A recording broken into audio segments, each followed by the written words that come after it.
Hello and welcome to your Monday Futures Market Outlook for September 24th, 2012. This is Patrick Serezna. For those of you that have not had the opportunity to try out the minisource.com trading room, complimentary memberships are available on the website. As always, we start off with a chart of the U.S. dollar index futures, and we can see here the U.S. dollar has had a pretty dramatic drop over the month of August as now all of the liquidity that's coming in through quantitative easing measures by the Federal Reserve has certainly created some short-term downwards pressure on the U.S. dollar. Over the last week, we've seen a bounce off of the bottoms. We've been, since last week, looking for a pretty good risk-reward proposition of going along the U.S. dollars as much of the oversold state is leaving lots of room for bounces.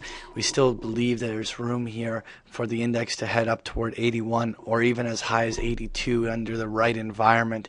That doesn't make the bigger picture trend up at this point, but it certainly is going to leave there room for a little bit further upside potential in the U.S. dollar. Next, I want to take a look at the Euro FX futures, and the Euro had a very substantial strengthening cycle as the U.S. dollar weakened, and we hit a key overhead resistance level and have now been flagging back downwards. It's likely that the Euro at this point can go even as low as the 127.50 level to find supports. If it does find support there is room for a bounce back up toward the highs, even a potential for a higher high at some point. But at this stage, the Euro continues to be weakening, and we'll be watching where the supports come in. There's two levels we're watching. 129 is around this zone where we're currently trading, and then again at around the 128 level for some of the Fibonacci zones, as well as the highs of June. And so watch where the consolidation goes down to. Next year, I want to take a look at the 30-year Treasury bond, and even last week we were talking about the idea that the risk-reward proposition of going long bonds after that sell-off had some merit. At this stage, those supports are holding and bonds are strengthening off of those lows. This is going to be a crucial moment right here this week, where I'm right now approaching the Fibonacci retracement zones of the last sell-off, and if this entire correction in the bond market was simply that, a consolidation from which bonds will yet strengthen again, then we will see meaningful price progress of the bonds through these current levels. If we see substantial difficulty of the bonds to strengthen much higher than this 148 level up ahead, then that would be a little bit concerning, and at that point we will revisit the idea that bonds could weaken again. So let's watch what kind of follow through we get throughout this week. Strengthening through 148 and 149 would be very substantially positive for bonds. Next year, I want to take a look at copper futures, and copper had a very material rally higher based upon the quantitative easing announcements, but really has been consolidating for the last week. We're anticipating there to be further consolidation, but we were suggesting that so long as the bulls can keep the price action above the 355 focal point, that would remain relatively bullish for copper, when leaving room for further strength at some later point. It would take material deterioration below 355 for us to again become bearish copper. Next year, I want to take a look at crude oil, and crude has had a very material breakdown.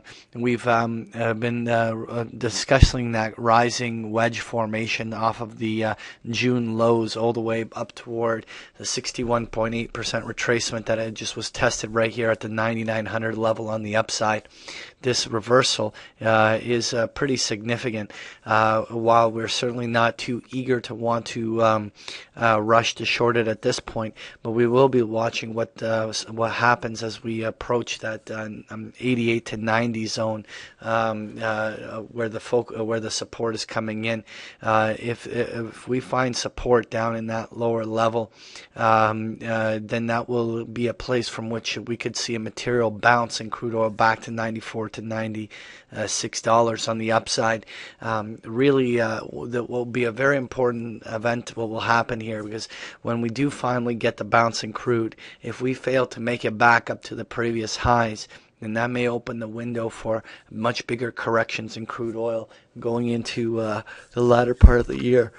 What we want to see, if you want to be bullish crude oil, what you want to see here is that these support lines kick in the next few dollars lower, create a solid short-term bottom, and we see price action that reverses the market right back up towards that 98 to 100 level over the remainder of the month. If we see that kind of price action, then that actually would leave plenty of bullish opportunities, but that has a lot of work to prove a storyline like that out. So let's watch to see first of all whether the support comes in and where the market goes from that support. Next here, we're going to take a look at gold futures, and gold continues to find overhead resistance along the highs of the year.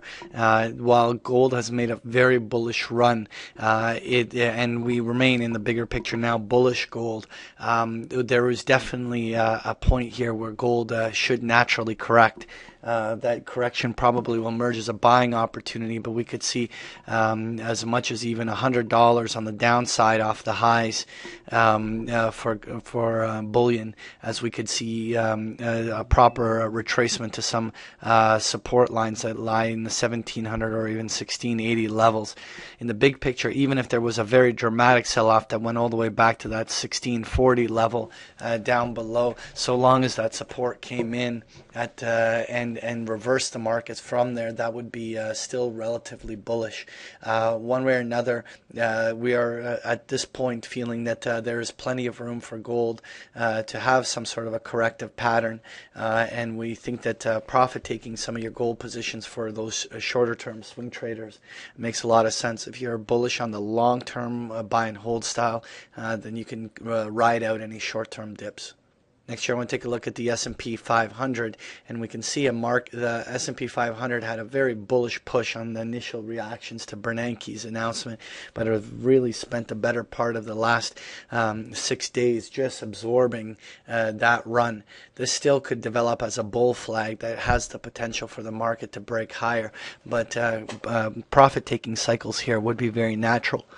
If we see a pullback, we'll be looking for support in the 1425 to 1435 level, where we could see the next short-term little buying opportunity. But we do believe there's room for corrections here, so we're very cautious, as even if there is a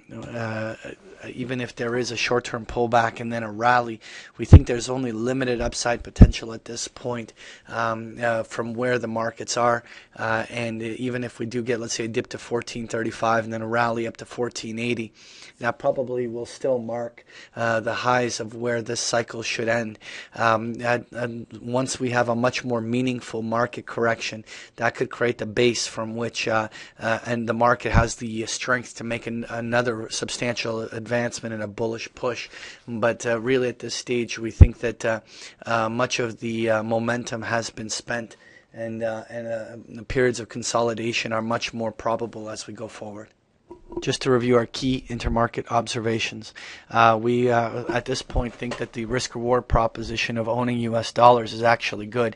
And even though we now are no longer long-term bullish the U.S. dollar, we do believe that it is going to be range-bound against a lot of other currencies like the euro and the yen.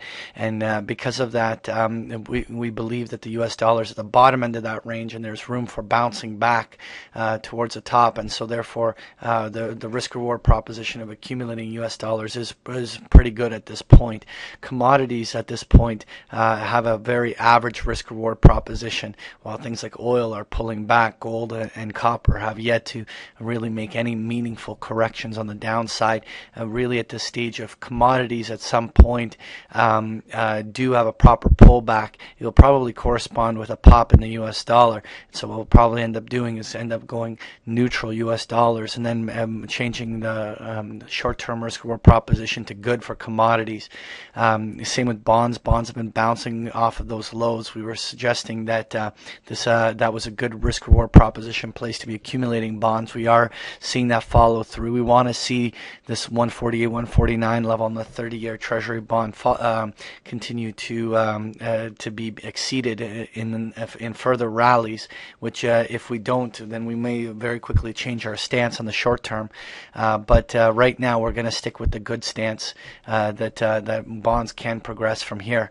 As for stocks and U.S. stocks and global stocks, while the trend has been up, there's a continued diminishing benefit to remaining long this market, as there's a huge amount of optimism and substantial progress higher that the market has already made. And really, as the market progresses any higher, the amount of risk you're taking for the potential reward of staying long is a diminishing proposition, and the only place we'll be looking to accumulate equities is into any corrections, or otherwise above average holdings of cash is still a reasonable proposition here. That was your Monday Futures Market Outlook. Thank you for joining me.